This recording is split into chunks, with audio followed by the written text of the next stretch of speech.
Boa noite a todos. Vamos dar início agora, às 19 horas em ponto, ao nosso sexto webinar da Associação Mineira de Psiquiatria.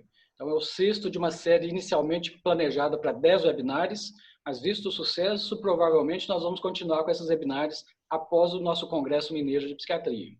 Nós temos colegas de quase todos os estados participando desses webinários, inclusive colegas nos Estados Unidos, Moçambique e em outros países, prestigiando essa atividade científica da nossa Associação Mineira de Psiquiatria. Lembrando a todos que teremos agora em setembro, se iniciando no dia 3 de setembro, a nossa 22ª Jornada Mineira de Psiquiatria, que esse ano, de forma inédita, será 100% online.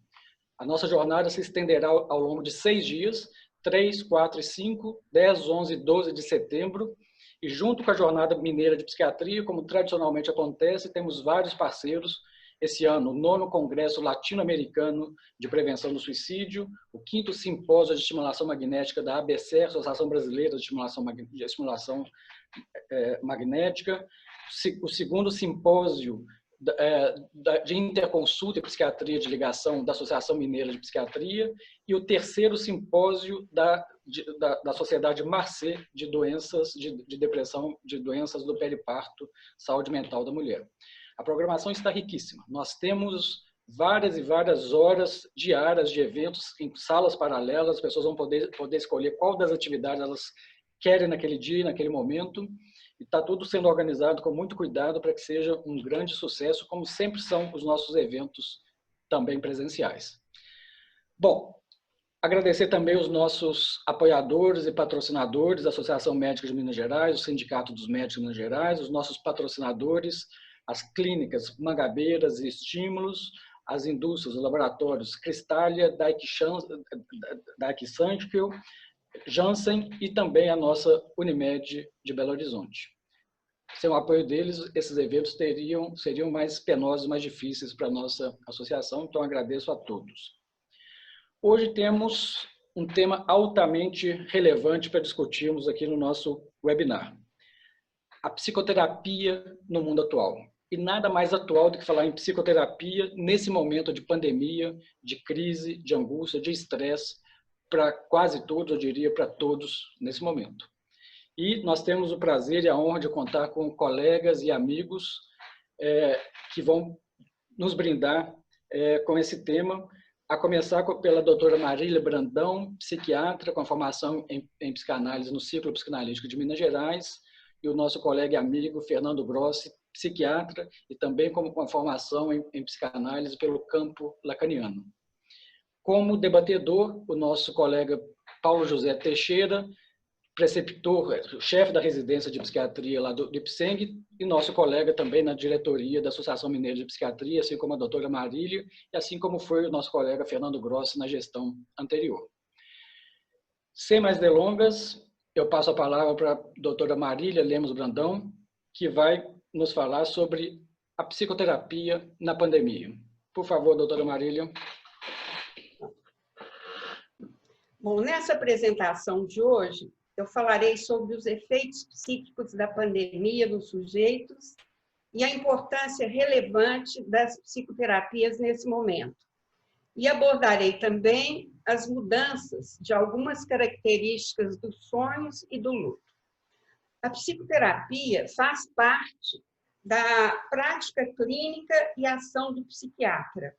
Ela é fundamental na nossa formação e todos deveriam se identificar com alguma técnica e praticá-la. Desde a primeira consulta, a entrevista psiquiátrica já apresenta efeitos psicoterapêuticos, pela forma de receber e acolher o sofrimento desse sujeito. Tanto a psicanálise como as psicoterapias da fala partilham um conjunto de pontos em comum. Admitem a existência de uma realidade psíquica, a prática psicoterápica se baseia nos efeitos da fala e muitas usam alguns instrumentais psicanalíticos. Se diferenciam em outros pontos, mas neste momento todas têm como função a de acolher e manejar essa angústia. O objetivo é apresentar não uma técnica psicoterápica específica, mas o papel das psicoterapias em geral na pandemia. Nesse momento, as psicoterapias se dão online. Uma relação transferencial acontece pela voz e pela imagem. A partir desse meio corpo que enxergamos e ouvimos, e somos enxergados e ouvidos pelo paciente. Mas perdemos várias nuances, como a intensidade do olhar, os suspiros, os trejeitos. O melhor seria se pelo menos a primeira entrevista acontecesse presencialmente. Nós vivemos tempos estranhos. Um vírus bastante limitado do ponto de vista de sua estrutura biológica de RNA, uma ameaça invisível, surge do nada e ataca o planeta, provocando pânico, a doença e a morte. O imponderável nos rodeia, o medo nos atravessa, a morte ronda ao lado. O modo como cada um reage é singular, mas o vírus é democrático e pode acometer a todos, inclusive nós, médicos, que nos encontramos imersos na mesma situação dos pacientes. O mundo já não é o que é e não sabemos o que está por vir. Vivemos o presente e talvez essa seja a melhor forma de viver.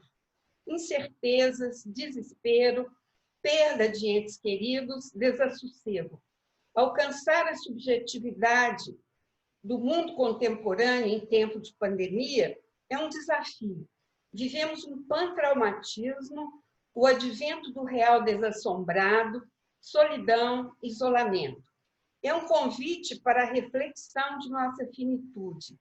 Despimos-nos de nossas certezas narcísicas e estamos à mercê da morte, que aniquila as diferenças. As preocupações são várias, entre elas as questões econômicas e financeiras que afligem a todos, em especial aos mais desfavorecidos socialmente. A violência doméstica e os abusos aumentam, casamentos se dissolvem, crianças vivem o tédio da prisão domiciliar e os idosos sofrem de reminiscências. Se a pandemia é um traumatismo generalizado e mundial, o trauma do sujeito é individual e singular. Depende de suas fantasias e vivências anteriores. O presente é o desamparo e o desalento, o estresse agudo. A pulsão de morte cavalga a terra com os 4 cavaleiros do Apocalipse: a peste, a morte, a fome e a guerra. Quem poderá detê-los?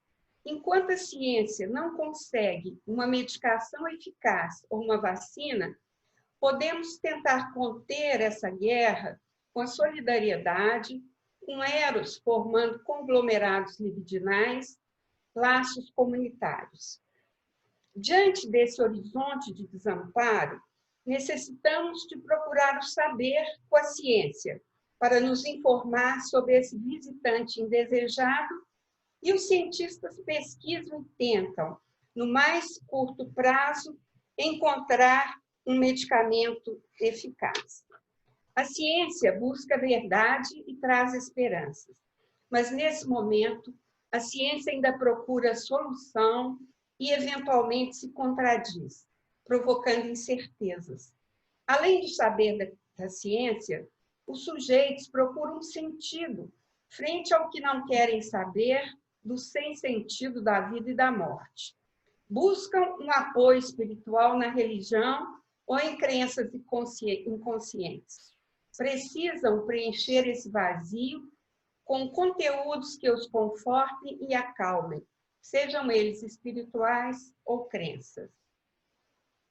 O impacto da pandemia e do isolamento social na saúde mental vem acompanhado do estresse agudo, medo e ansiedade.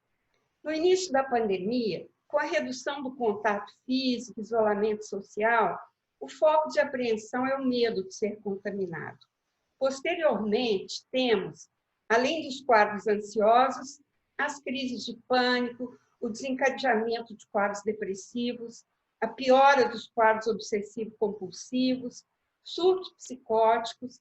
Constatamos também a reagudização de pacientes com transtornos mentais prévios, o luto pela perda de entes queridos, a devastação daqueles sobreviventes que passaram pela Covid-19 com quadros graves e internações em CTI. O número de suicídios tem aumentado nessa pandemia. Posteriormente, surgem os transtornos de estresse pós-traumático. As psicoterapias, nesse momento, se impõem. São a ferramenta mais indicada no atendimento desses sujeitos, além de aumentar a resiliência. Observando os sonhos dos sujeitos durante essa pandemia, é interessante observar algumas mudanças dos mesmos. Freud, em seu livro A Interpretação dos Sonhos, de 1900, ele diz que o sonho é a via régia do inconsciente. Nele, o desejo inconsciente navega atemporal entre presente, passado e futuro, trazendo o enigma a ser decifrado ao sonhador. Os sonhos se decifram na singularidade de cada um, se aproveitam dos desejos atuais, dos restos diurnos, voltam-se para desejos passados, revisitando memórias e traumas, e podem dizer do futuro. Não porque os sonhos têm o poder de adivinhar o que virá, mas na medida em que realizam desejos que concorrem para a determinação de estados futuros. Os sonhos, durante a pandemia, se encontram mais vívidos, as pessoas estão se lembrando mais, as imagens alucinatórias e o roteiro mais extenso e detalhado, já que o mesmo é como um filme nonsense, que leva o sonhador a um trabalho de simbolização. Um conjunto de pesquisadores da UFMG, USP e UFRGS iniciaram um projeto cujo objetivo é investigar a função social dos sonhos, de como, na pandemia, a quarentena e o isolamento social estão afetando os sonhos dos brasileiros. Atualmente, mais de 500 relatos já foram colhidos, de acordo com os pesquisadores. Segundo eles, o tema da perda se destaca nesses relatos oníricos. Perda de pessoas, de casa, perder-se, não saber voltar mais, carregados de muita angústia, mal-estar, incertezas, sensação de perseguição, falta de confiança nos laços afetivos, violência. A pandemia faz uma convocação ao trabalho psíquico frente ao real, no limiar do traumático. As questões sociais, os impasses históricos, não se encerram apenas na esfera pública, elas se estendem e prolongam no nosso íntimo. O inconsciente não é individual, ele abarca o social e a cultura, inclusive nos nossos sonhos. Vamos falar agora sobre o luto na Covid-19. O luto é um processo de despedida, de encarar a solidão, a finitude, a transitoriedade, as incertezas. O período de luto na pandemia pode se agravar à medida em que não é permitido à família do paciente no hospital visitar o seu parente e não há possibilidade de dizer adeus. O enterro é feito com caixão fechado, com número restrito de pessoas. Os rituais necessários à elaboração do luto são quebrados. Os rituais de morte sempre existiram. O sepultamento é um ritual antigo. Quando não há o tempo necessário de elaboração dessa perda, essa pode se transformar num luto patológico. Como lidar com as diferenças ao longo do tempo entre o luto normal e o patológico? No caso do primeiro, a pessoa vai elaborar, ressignificar, tecer com palavras um conforto para si mesma e retorna a seu estado de equilíbrio, transformando a dor em saudade, em boas lembranças, em amor. O luto traumático é um luto que não se processa, que ultrapassa a capacidade de elaborar, de aceitar a morte, podendo se transformar numa depressão, podendo reagudizar transtornos mentais pré-existentes. Daí a importância das psicoterapias oferecerem um espaço para o sujeito falar, ouvir, elaborar, tecer uma rede de significantes bordejando o real para aquilo que não tem palavras, o trauma agudo. O papel do analista e do psicoterapeuta é acolher o que sufoca nessa hora de ameaça sobre vida, de traumas pelo que ruiu, pelo futuro ameaçado, pela desesperança. Quando existe uma situação de urgência vital, existe uma suspensão das urgências subjetivas. A psicanálise e as psicoterapias se tornam cada vez mais essenciais nessa necessidade. Criar palavras para que o sujeito possa elaborar seu sofrimento. A vida é um conjunto de forças que lutam contra a morte. O papel do psicoterapeuta é reforçar os laços com o desejo de viver. Diz Freud, um dia, em retrospecto, os anos de luta lhe parecerão os mais belos. Dai palavras à dor. A tristeza, quando não fala, murmura no coração que não suporta mais até que o quebra. Shakespeare e Macbeth. O manejo clínico da angústia nessa época da pandemia implica a necessidade de olhar o sujeito no entorno do meio social e cultura em que vive. O choque traumático rompe com a percepção temporal, instaura um tempo único, tempo presente que se repete. O sujeito é invadido por uma quantidade insuportável de energia que rompe as barreiras de proteção psíquicas da representação. E essas não são transcritas para a ordem psíquica da representação. Cabe ao psicoterapeuta proporcionar um espaço para essa elaboração. Sempre aprendemos algo nas situações limites, no vazio do real. Acredito que formaremos novos laços pautados pela solidariedade, pela compaixão, pelo amor ao próximo, pela maneira de pensar coletivamente, de inventar novas formas de relacionamento, como essa que agora estamos realizando. Criaremos novas maneiras de estar na vida. Amanhã há de ser um outro dia. Obrigada.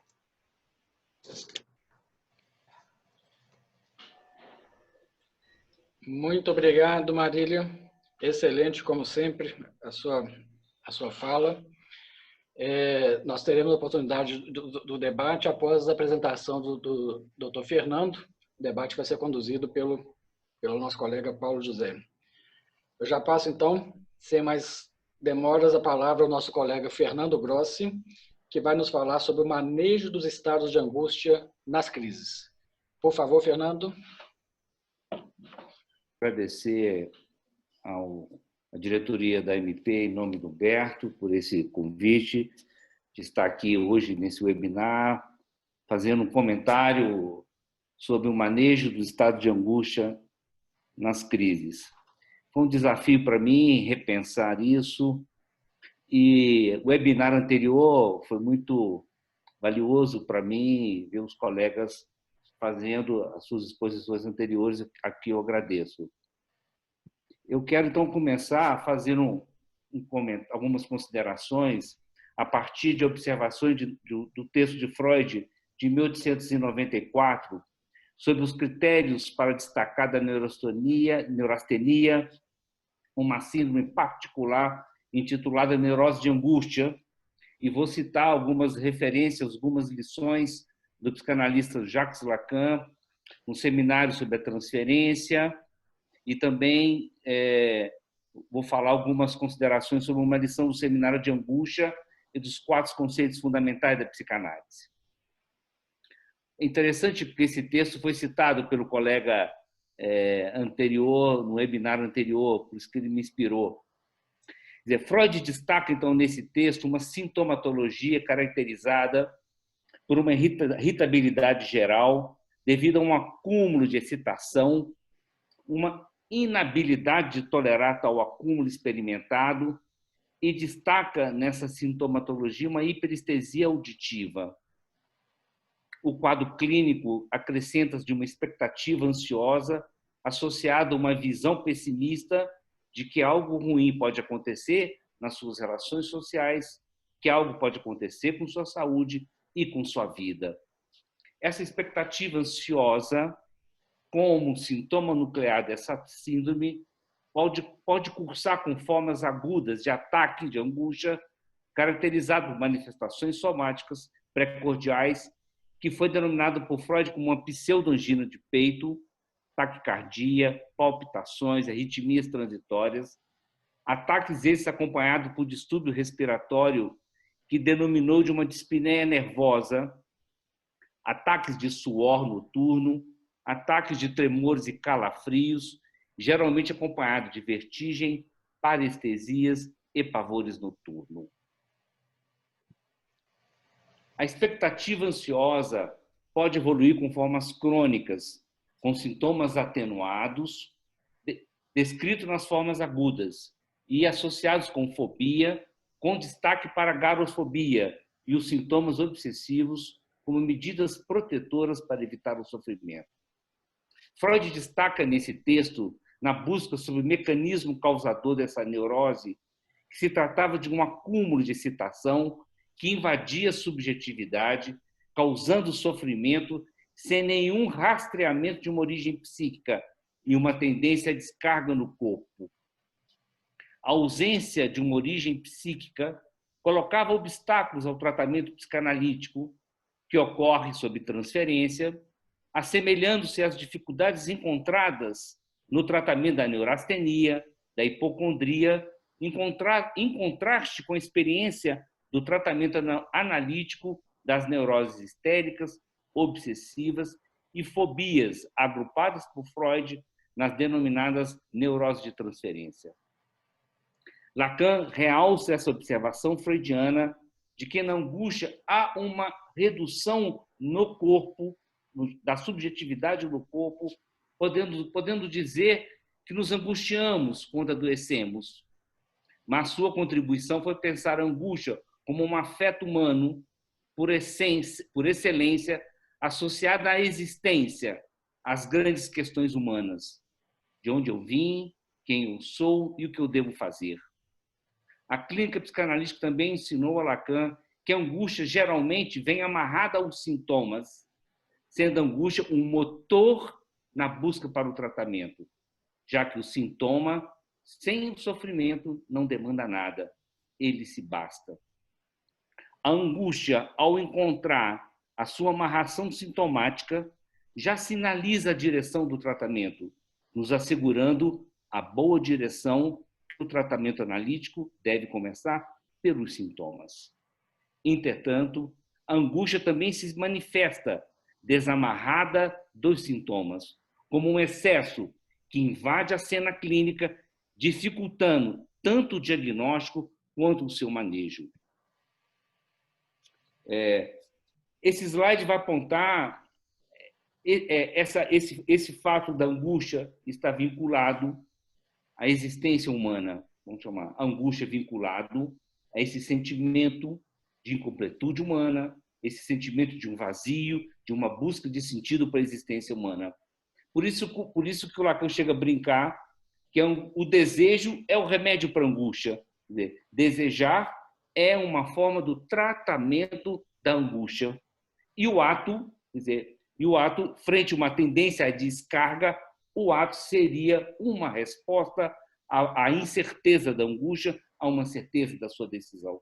Quer dizer, a angústia como se fosse um motor, um móvel frente ao desejo e frente aos atos. Podemos colocar também as criações, como os atos humanos, e também as palavras benditas, as palavras que quer dizer não as palavras para não dizer nada. Então, isso também está aí, um tratamento para angústia. Eu estou destacando esse viés para a gente pensar, então, que a angústia, ao encontrar uma raiz psíquica, vamos chamar, é isso que se observou nos sintomas. Isso é, a angústia faz uma conversão, isso que Freud observou nas conversões somáticas, nas fobias, nas obsessões, que já é uma raiz psíquica, um modo de tratar a angústia, que o próprio sintoma revelou a psicanálise. Mas acontece que a angústia aponta para as duas outras direções. E é isso que eu queria um pouco destacar para vocês, a preocupação do manejo da angústia,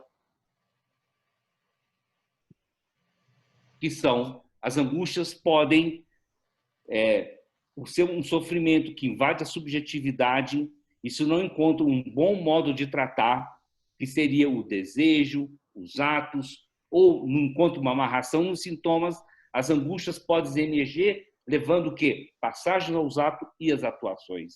Eis aí a gravidade que a angústia pode, pela sua força, desembocar, né? Por isso que me fez pensar nesse momento que nós estamos vivendo da pandemia, que as angústias estão muito presentes na cena clínica, o adequado manejo dessas situações. E aí eu queria evocar o que eu aprendi da minha experiência clínica. Primeiro, que a angústia pode acelerar as passagens aos atos. Eu quis destacar um pouco mais essa vertente do que a vertente da angústia frente às atuações, porque Marília acabou evocando aí nos seus slides as violências domésticas que tem acontecido nesse momento, as dissoluções de casamento, os abusos de várias substâncias como formas de lidar com a angústia.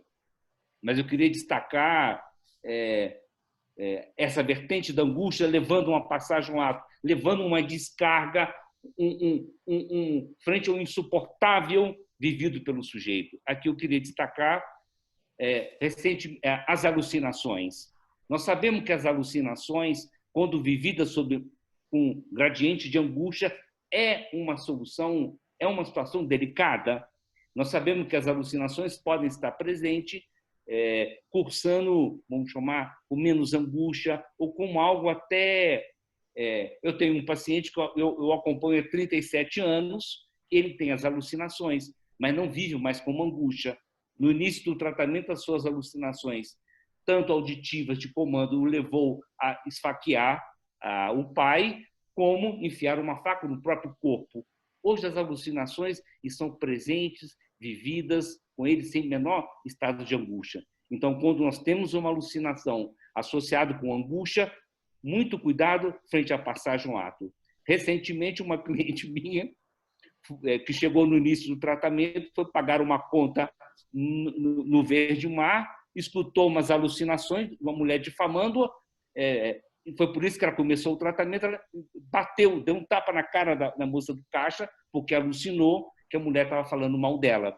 Então, assim, as alucinações empurram as passagens ao ato e devemos ficar atentos para esses manejos clínicos.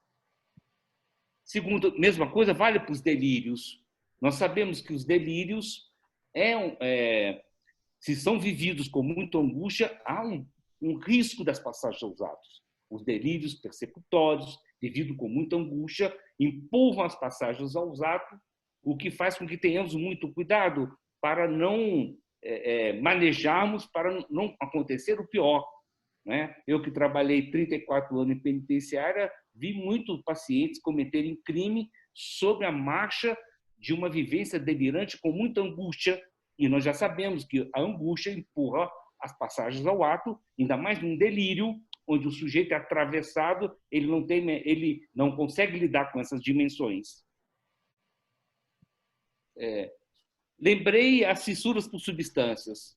Nós sabemos que a fissura vai estar presente no tratamento das dependências de drogas durante um longo percurso. Mas uma fissura vivida com angústia, nós sabemos que vai concorrer à passagem ao ato. Né? Então, ficar atento. Quer dizer, uma coisa é uma fissura que os pacientes vão falando ao longo do tratamento, vai possibilitando os manejos clínicos. Agora, uma fissura devido à sua angústia vai concorrer a uma passagem ao ato. Então, a angústia já não dá um sinal de que é necessário uma atenção a um manejo clínico. Por isso, é verdade que as compulsões alimentares também podem estar presentes no campo das atuações. As pessoas angustiadas com seus distúrbios alimentares, se a angústia não for manejada, as pessoas vão ficar submissas a essas compulsões. Então, as compulsões alimentares podem estar vinculadas às passagens ao ato quando são muito violentas, ou podem ser os escapes de comer a mais para aliviar as tensões e aliviar as suas angústias. Evoquei aqui as ideias de autoextermínio. Nós sabemos que as ideias de autoextermínio estão presentes em várias situações clínicas, mas uma ideia de autoextermínio, quando ela é vivida, entre outras coisas, com muita angústia, a passagem ao ato já está nos dando, quer dizer, sinalizando que se nós não intervirmos para reduzir o campo da angústia, para poder trabalhar nossas ideias de autoextermínio, a passagem ao ato vai se pôr no horizonte clínico. Queria, então, colocar também as ideias, essas ideias fixas de assassinar, roubar, quer dizer, quando são vividas com muita angústia, tem uma tendência a passagem ao ato. Bom, então, isso que eu queria apresentar para vocês, para nós debatermos. Muito obrigado. Muito obrigado, Fernando. Também excelente, como sempre. Eu passo a palavra, então, para o nosso debatedor, o Dr. Paulo José Teixeira, que vai fazer as considerações, eventualmente comentários aos dois palestrantes de hoje. Por favor, Paulo. Obrigado. Primeiro, eu gostaria de dizer que eu fico muito orgulhoso de fazer parte dessa mesa, né? Eu estou aqui ouvindo, mais do que debatendo, eu estou aprendendo com o doutor Fernando, com a doutora Marília. E o que me chama a atenção nesse momento único da história, pelo menos das nossas vidas, né? Porque na humanidade esse momento já se repetiu diversas vezes, né? É quanto isso tira as nossas certezas, né? Quanto esse momento está tirando de nós todos a nossa concepção de mundo, né? Nós estamos não só assustados, mas vivendo uma situação única de insegurança em relação ao presente e, para muitos, até também pela questão econômica, em relação ao futuro, né? E, em cima disso, a participação do psicoterapeuta, esse trabalho da palavra, do psicanalista, do trabalho do psicoterapeuta é fundamental. Mas o que chama atenção para mim é como que esse trabalho, de uma certa forma, está sendo modificado pela própria pandemia. O doutor Fernando, a doutora Marília são rigorosos psicanalistas, vamos dizer, né? E a Marília pontuou muito bem uma coisa muito importante, que nós estamos agora fazendo um atendimento online, né? Eu fico imaginando Freud no divã online atendendo o paciente dele, né? É uma situação completamente nova. E se nós formos atender presencialmente, nós precisaremos atender o nosso paciente de máscara, que é uma outra situação completamente fora do setting psicanalítico clássico, né? Imagina um atendimento, ambos com uma máscara no rosto, né? Então, eu acho que esses são aspectos únicos da psicanálise, das psicoterapias durante a pandemia. Outra coisa muito importante que o doutor Fernando salientou, que é essa pandemia, bem ou mal, leva um sinal de angústia em todos nós, né? Com maior ou menor gravidade, né? Você tem a angústia em si, ou essas soluções de escape para a angústia, seja a solução psicótica, seja a solução, né, ou pseudo-solução, claro, do abuso de drogas, etc. E aí vem também a necessidade, né? Quer dizer, até que ponto, naquele momento, o psicanalista deve manter o seu rigor ortodoxo, né? E até que ponto ele deve também trabalhar com o paciente essa concepção de mundo durante a pandemia. Haja visto, inclusive, que hoje nós temos também um outro problema. Nós temos aí, antigamente, se definia, o delírio clássico era definido como uma crença irredutível, né, errônea, não compartilhada socialmente. E hoje, qualquer crença absurda, ela é compartilhada socialmente nas redes sociais, né? Nós temos aí diversos exemplos dessas crenças que as pessoas estão vivendo e estão sendo, de uma certa forma, reforçadas socialmente, né? De uma forma absurda. Então, em cima disso tudo, né, antes de abrir o debate para os demais participantes, né, e aproveito para lembrar aqui que as pessoas já podem mandar as perguntas, mas não mandem as perguntas pelo chat, mandem as perguntas pela aquela ferramenta Q&A, QIA, né, que é a ferramenta de perguntas que está embaixo da tela, exatamente do lado da ferramenta do chat. Tá? Então, antes de abrir para as perguntas, eu queria aproveitar essa posição privilegiada de debatedor para eu fazer duas perguntas, uma para Marília e outra para o Fernando. Para Marília, eu perguntaria isso. Diante dessa questão da pandemia, você acha que essas alterações, até que ponto elas comprometem o atendimento psicanalítico e até que ponto são alterações, somente o atendimento online, até que ponto são alterações que são sinais dos tempos que virão? Quer dizer, isso veio para ficar e o psicoterapeuta, o psicanalista online, vai deixar de ser só alguma coisa da pandemia. E ao doutor Fernando Grosso, eu gostaria de perguntar até que ponto o psicanalista deve sair da posição clássica do psicanalista, de ficar apenas apontando, né, os escotomas, né, os pontos opacos do discurso do paciente, para que o próprio paciente elabore a sua visão de mundo, até que ponto o psicanalista, nesse momento, deve estimular e trabalhar com o paciente de uma forma mais dialogante a questão informacional, para que o paciente trabalhe a pandemia com as informações corretas e não com essas informações absurdas que a gente encontra nas redes sociais. Então, eu gostaria de encerrar essa minha participação pessoal no debate com essas duas perguntas. Primeiro, vou pedir, né, ladies first, pedir para a doutora Marília responder e depois o doutor Fernando.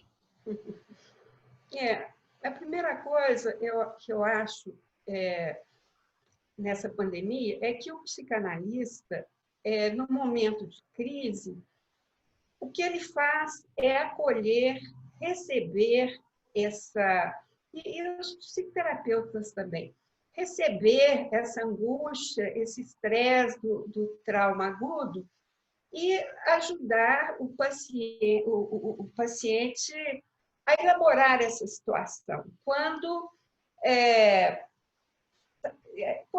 o mundo, para alguns, está ruído, né? É uma ruína do mundo, o futuro que não pode acontecer, o presente que está muito difícil, e o passado que atormenta também. Então, a psicoterapia ou a psicanálise, vamos falar da psicanálise. A psicanálise online é um recurso que nós, atualmente, somos quase que obrigados a usar. E, claro que o atendimento presencial é muito mais técnico. Você pode observar o seu paciente, sentir as nuances que a gente perde nesse contato online, mas é o que nós temos e acho que eu estou até surpresa com com esse atendimento online? Surpresa favoravelmente, porque a minha impressão é que seria mais difícil do que está sendo. Percebo que os pacientes na sessão online, eles têm menos necessidade de falar, não sei se o Fernando percebe isso. As sessões são mais curtas, mas é trabalhado o presente, o aqui e agora. E nós fazemos as pontuações, né? Eu estou surpresa favoravelmente e acho que vai continuar, junto com o atendimento presencial. Bom, Paulo, obrigado pela pergunta. Olha, o que eu posso dizer assim, olha, sob intensa angústia, não vai ter elaboração. Sob intensa angústia, não vai haver modificações, não vai haver uma resposta subjetiva adequada. Isso que eu queria destacar. Não queria nem reforçar um pouco, quando, diante de um quadro de muita angústia, também traz dificuldades diagnósticas. Quem é que aqui entre nós, que tem uma experiência clínica um pouco mais tempo, não atendeu pacientes com ataque de pânico, e que você sabe que o ataque de pânico está entre o campo das ansiedades paroxísticas, e de repente você depara com pacientes bipolares, por exemplo. Sintomas obsessivos, que a gente sempre pensou dentro do campo da neurose obsessiva. Eu já vi pacientes obsessivos, depois de estabilizado, quadros de bipolaridades, quadros bipolares nos homens, a emergência de sintomas obsessivos. Quer dizer, se esse paciente chegasse no meu consultório com sintomas obsessivos, eu nunca ia pensar que tratasse de um paciente bipolar, pensaria que fosse uma neurose obsessiva. Então eu estou querendo destacar, olha, sob muita angústia, além de trazer dificuldade no diagnóstico inicial, né, que eu não quis abordar aqui, eu quis trazer assim, sob intensa angústia, não vai haver elaboração. As informações que formos dar também não vão ser absorvidas pelo paciente. Então, reduzir os estados de angústia, e aí nós temos que ser um pouco atentos,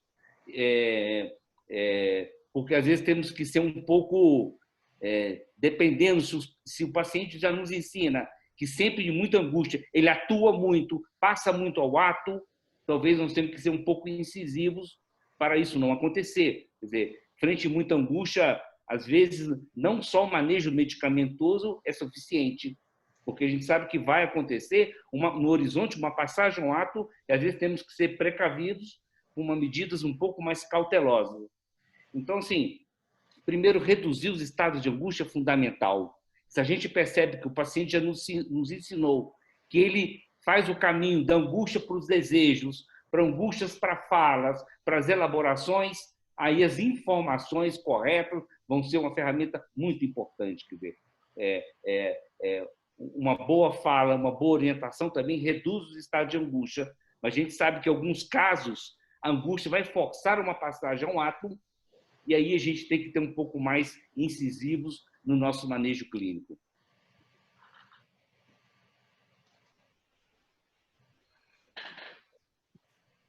Muito obrigado, Marília, Fernando, Paulo, pelas excelentes colocações.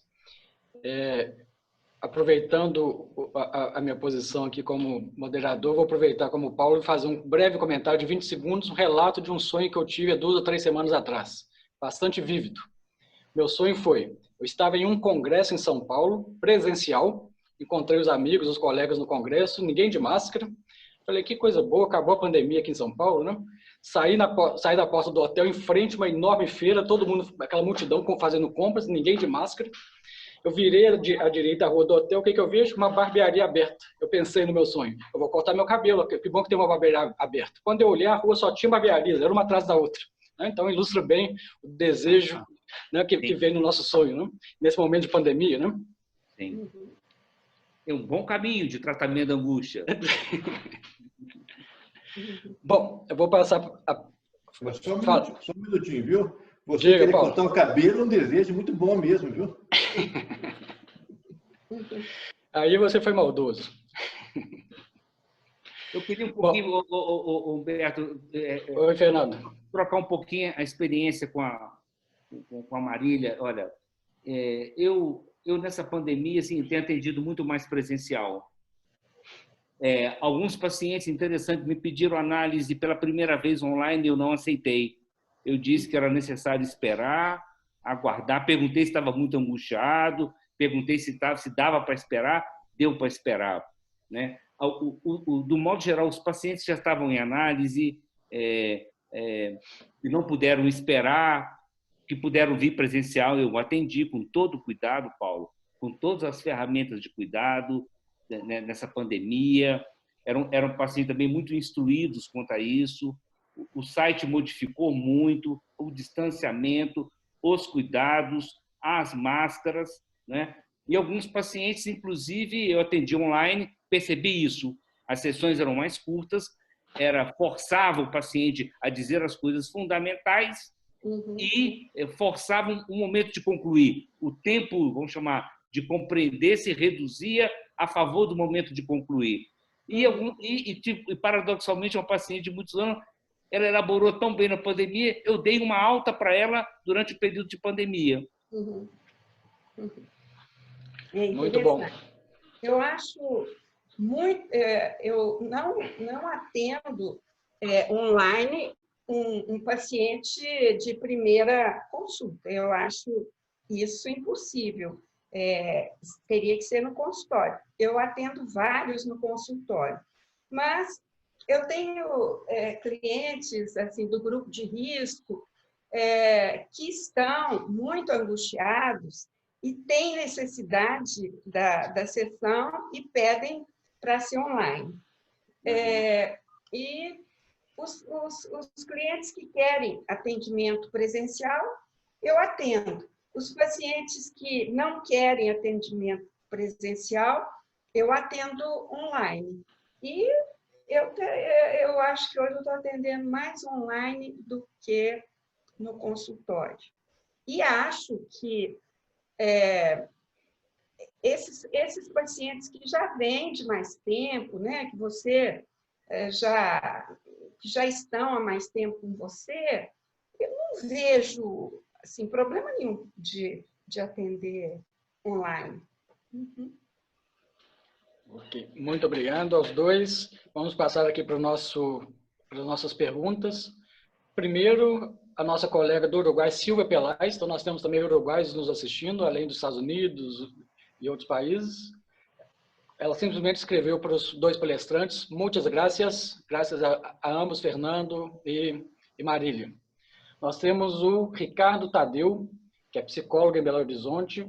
O comentário dele: muito boas apresentações e iniciativa da MP. E o comentário que ele pede para ambos, ou um dos dois que quiser discutir. Um dito de Rochefoucauld: nem o sol, nem a morte podem ser vistos de frente. E se a morte está em todos os canais, como poderia o sujeito suportar tantos dizeres da morte? Eu vou responder, mas deixa o Fernando responder primeiro. Olha, ele está, de certa forma, corretíssimo, quer dizer, vamos chamar assim, um exemplo clássico que o Lacan explora você dirigindo um carro à noite, você vê o farol em sua direção. Para você enxergar, você tem que fazer um tampão para você, porque a sua tendência qual que é? Ir de encontro com esse objeto, ou você tem uma reação totalmente de oposição. E a saída qual é? É você fazer um anteparo para você poder atravessar. A angústia avassaladora é um desses pontos de encontro com essa luz, com esse ponto de horror, com esse ponto insuportável. Por isso que é uma tendência, pode ser uma tendência às passagens aos atos que as pessoas fazem diante do encontro com esse insuportável.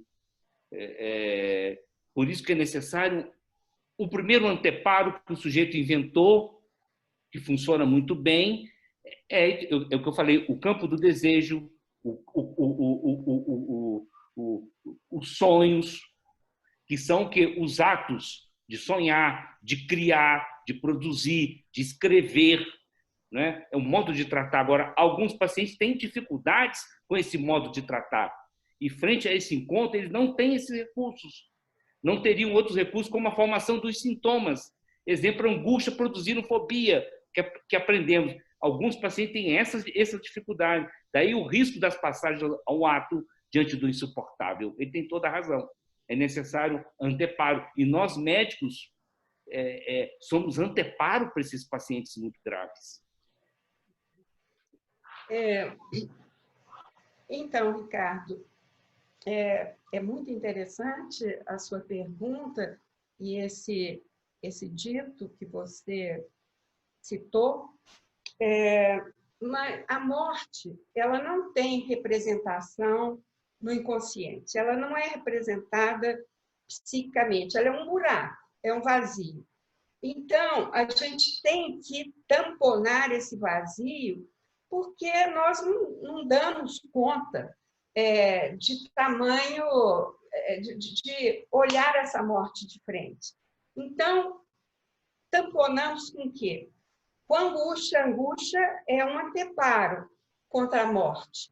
E tamponamos também com a fantasia, tamponamos com a criatividade, com a espiritualidade, né? A espiritualidade, eu acho que é um tampão também, ajuda a pessoa a elaborar essa perda, né? Eu acho que quem tem uma espiritualidade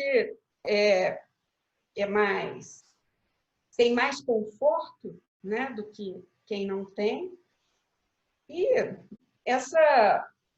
esse velório geral das televisões, com os meus pacientes, eu sugiro que não olhem tanta televisão, sabe? Que procurem outras coisas mais agradáveis, ou vejam uma vez ao dia para não ficar desinformado, porque para todo mundo é uma coisa, eu acho, muito devastadora, ficar o dia inteiro ouvindo esses noticiários. Muito obrigado, Fernando. Muito obrigado, Marília. Nós estamos caminhando aí para o encerramento do nosso programa de hoje, do nosso webinar de hoje. Semana que vem, no mesmo horário, às 19 horas, no dia 29 de julho, nós teremos o nosso 7º webinar, com um tema bastante desafiador também, eu diria que quase que o oposto do tema de hoje, que são as terapêuticas biológicas nesse momento de pandemia, como elas podem ajudar. Nós teremos o nosso colega Guilherme Rolim, que vai nos falar um pouquinho sobre a ketamina, a nossa colega a doutora Mercedes Alves, que vai falar sobre o ECT e a TMS, né? Discutir um pouquinho sobre essa abordagem nesse momento também de crise. E a nossa debatedora vai ser a nossa colega e amiga Marília Lemos, que está conosco aqui hoje, que na semana que vem será debatedora do próximo webinar da AMP. Não posso deixar de falar mais uma vez, nosso congresso, a 22ª Jornada Mineira de Psiquiatria, já está toda programada, feita com muito cuidado pela comissão científica, pela diretoria da Associação Mineira de Psiquiatria. As inscrições já estão abertas, a programação já está no site, e eu convido a todos a visitar o site no psiquiatriamg.com.br. Toda a programação da Jornada Mineira de Psiquiatria, assim como dos eventos parceiros, o evento de suicídio, de estimulação magnética, de interconsulta e de saúde da mulher, já estão lá para a disposição de quem quer conhecer como vai ser essa magnífica jornada, como vai ser esse magnífico evento científico, mais uma vez organizado por nossa associação. Lembrando que a nossa associação é pioneira no Brasil, ela foi fundada em 1958 e o primeiro Congresso Mineiro de Psiquiatria antecedeu o primeiro Congresso Brasileiro de Psiquiatria. Nós somos fundadores da moderna psiquiatria brasileira, nós, os psiquiatras de Minas Gerais. Né? Eu digo sempre, os psiquiatras de Minas Gerais estão na vanguarda da psiquiatria brasileira, a gente não pode esquecer disso. Bom, com isso, nós encerramos o nosso webinar de hoje, agradecendo mais uma vez a colega Marília, o colega Fernando, o Paulo José, por esse excelente, na minha opinião, excelente webinar que nós tivemos na data de hoje. Lembrando também que todos os inscritos no webinar de hoje já estão automaticamente inscritos para o webinar da semana que vem. Tá? Muito obrigado a todos, uma boa noite, um bom descanso a todos e semana que vem nos encontramos novamente, dia 29 de julho, às 19 horas, em ponto. Boa noite. Boa noite. Boa noite. Até mais.